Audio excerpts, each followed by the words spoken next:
नमस्कार मित्रों, जय माता दी। स्वागत है आप सभी का हमारे YouTube चैनल में। तो दोस्तों, कैसे हो आप सभी? आशा करती हूँ कि आप सभी बहुत अच्छे होंगे। प्रार्थना करूँगी ईश्वर से कि आपको हमेशा खुश रखें। आज की वीडियो हमारी बहुत ही ख़ास, बहुत ही स्पेशल है, क्योंकि आज हम आपको बताएंगे 24 जून से लेकर 28 जून 2023 कौन सी 5 भयानक खुशखबरी आपको एक साथ मिलने वाली है। ऐसी खुशखबरी तो आपने 7 जन्मों में भी नहीं सुनी होगी। जी हाँ दोस्तों, वीडियो बहुत ही महत्वपूर्ण है। महत्वपूर्ण ग्रह गोचर के आधार पर ही बनाई गई है, तो अनुरोध करेंगे आपसे इसे शुरू से लेकर अंत तक ज़रूर देखें। पसंद आए तो प्लीज़ लाइक करें, कमेंट सेक्शन में जय माता दी के जयकारे लगाएं, चैनल को सब्सक्राइब करें, बेल आइकन को प्रेस करें और वीडियो को शेयर करें। शुरुआत करेंगे हर हर महादेव का नाम लेकर। आज की वीडियो में हम बात करेंगे बहुत ही ख़ास और बहुत ही महत्वपूर्ण आने वाले समय की। इस समय में आपको किस तरह की सीख मिल रही है संत कबीर दास जी से, और महत्वपूर्ण अनमोल विचार जो आने वाले समय को ध्यान में रखते हुए बनाए गए हैं। तो प्लीज़ वीडियो को बहुत ध्यान से सुनिएगा, पसंद आए तो उसे लाइक ज़रूर करिएगा। चलिए देखिए, आज की वीडियो की शुरुआत करेंगे कुछ अनमोल विचारों के साथ। बाधाएं हमें तब दिखाई देती है जब हम अपने लक्ष्य से ध्यान हटा लेते हैं, और सिर्फ लक्ष्य पर ध्यान लगाओगे तो आगे बढ़ना आपके लिए आसान हो जाएगा और वो सब कुछ मिलेगा जिसके लिए आप इतने दिनों से परेशान हो रहे थे। इसलिए कभी भी जीवन में लक्ष्य से ध्यान ना हटाएं। किसी भी काम की शुरुआत सोच विचार करने के बाद करें।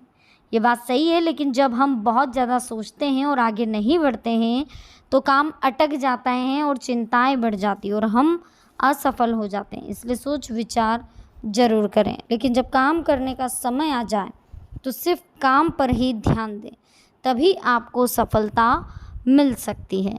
बहुत ज़्यादा विचार करने से काम अटक भी सकते हैं, चिंताएं बढ़ भी सकती है, हम बर्बाद भी हो सकते हैं। इसलिए सोचने की अति नहीं करनी चाहिए। आलस करना भी एक काम ही है। जो लोग आलस करते हैं उनके लक्ष्य कभी पूरे नहीं होते हैं। इस काम की वजह से हम जीवन भर आलसी रहते हैं और हमेशा असफल होते हैं। बुरी आदतों का भी हमें ध्यान रखना चाहिए। बुरी आदतें हमारे लिए हमेशा दिक्कत खड़ी कर सकती हैं। इसलिए ध्यान रखें दोस्तों कि बहुत ज़्यादा विचार नहीं करना है, वरना चिंताएं बढ़ेगी। सोचने की अति भी नहीं करनी है। हमेशा प्रसन्न रहना है। प्रसन्न रहने का मतलब ये नहीं है कि हमारे जीवन में सब ठीक है। इसका मतलब ये है कि हमने सीख ले ली है। बुरी आदतों की वजह से दुख भी हमारे जीवन में बना रहता है, और जब कोई व्यक्ति अपनी बुरी आदतों से मुक्ति पा लेता है तो उसके जीवन में आनंद ही आनंद होता है। इसलिए हमेशा बुरी आदतों का त्याग करें और अच्छी संगत के साथ रहें। चलिए अब हम बात कर लेते हैं दोस्तों बहुत ही खास और महत्वपूर्ण। कबीर दास जी के द्वारा धन कमाने के साथ ही भक्ति भी करें, तभी अशांति दूर होगी, सफलता मिलेगी, ये सीख दी गई है। इसे हम एक छोटे से प्रसंग के साथ समझेंगे, ध्यान से सुनिएगा। संत कबीर से जुड़ी कहानी है। कबीर दास जी के पास काफ़ी लोग अपनी समस्याएं सुनाने आते थे। वे अपने उपदेशों से, कभी कभी कुछ घटनाओं से दूसरों की समस्याओं को हल भी उन्हें बता देते थे। एक दिन वो काम कर रहे थे। काम करते समय वे भगवान का ध्यान करने लगे।